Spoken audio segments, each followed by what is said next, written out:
কচি নিমপাতা ছাড়া বসন্তকাল অসম্পূর্ণ। প্রত্যেকটা বাঙালি বাড়িতে কম বেশি এইভাবে নিমপাতা রেসিপি হয়ে থাকে।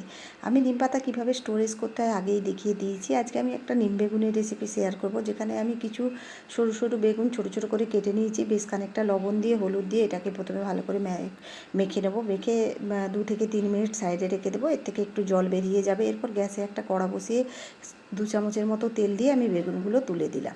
গরম ভাতে প্রথম পাতে এটা বসন্তকালে প্রত্যেকটা বাঙালি বাড়িতেই প্রায় হয়ে থাকে।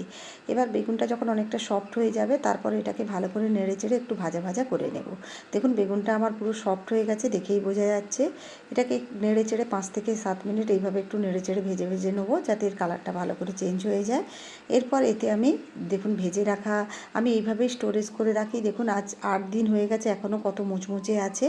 এরপর আমি এরকম একটা এয়ারটাইট কন্টেনারে রাখলেই সুবিধে হয়, বারবার করে আর ভাজতে হয় না। দেখুন, আর আপনারা না বাইরেই রাখতে পারেন, একে ফ্রিজে রাখারও কোনো দরকার নেই। এর থেকে বেশ খানিকটা নিম পাতা নিয়ে তেঁতুটা আপনারা যেভাবে পছন্দ করেন দিয়ে এটাকে একটু নেড়ে চেড়ে নিলাম। চটজলদি কত হয়ে গেল, না হলে প্রত্যেক দিন নিম পাতা বেছে পরিষ্কার করে আবার ভেজে করাটা একটা ঝামেলা থাকে।